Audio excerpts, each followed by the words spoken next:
Everyone, welcome back to my channel. तो क्या आपको भी अपने घर को एक रॉयल लुक देना है?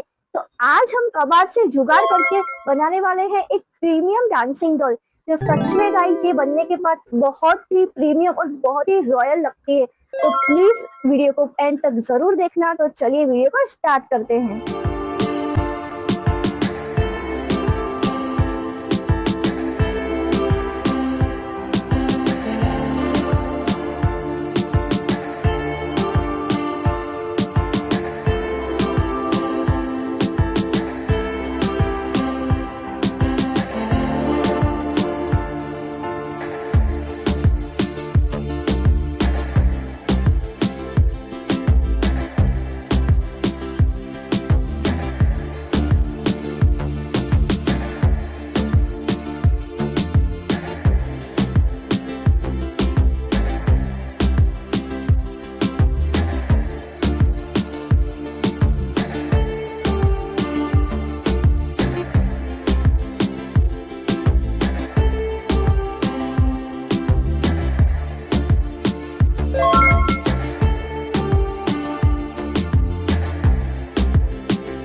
दोस्तों कि मेरी ये वीडियो आपको अच्छी लगी होगी, तो अच्छी लगी है तो प्लीज लाइक करिए, शेयर करिए, सब्सक्राइब करिए और मुझे कमेंट करके जरूर बताइए कि ये वीडियो आपको कैसी लगी।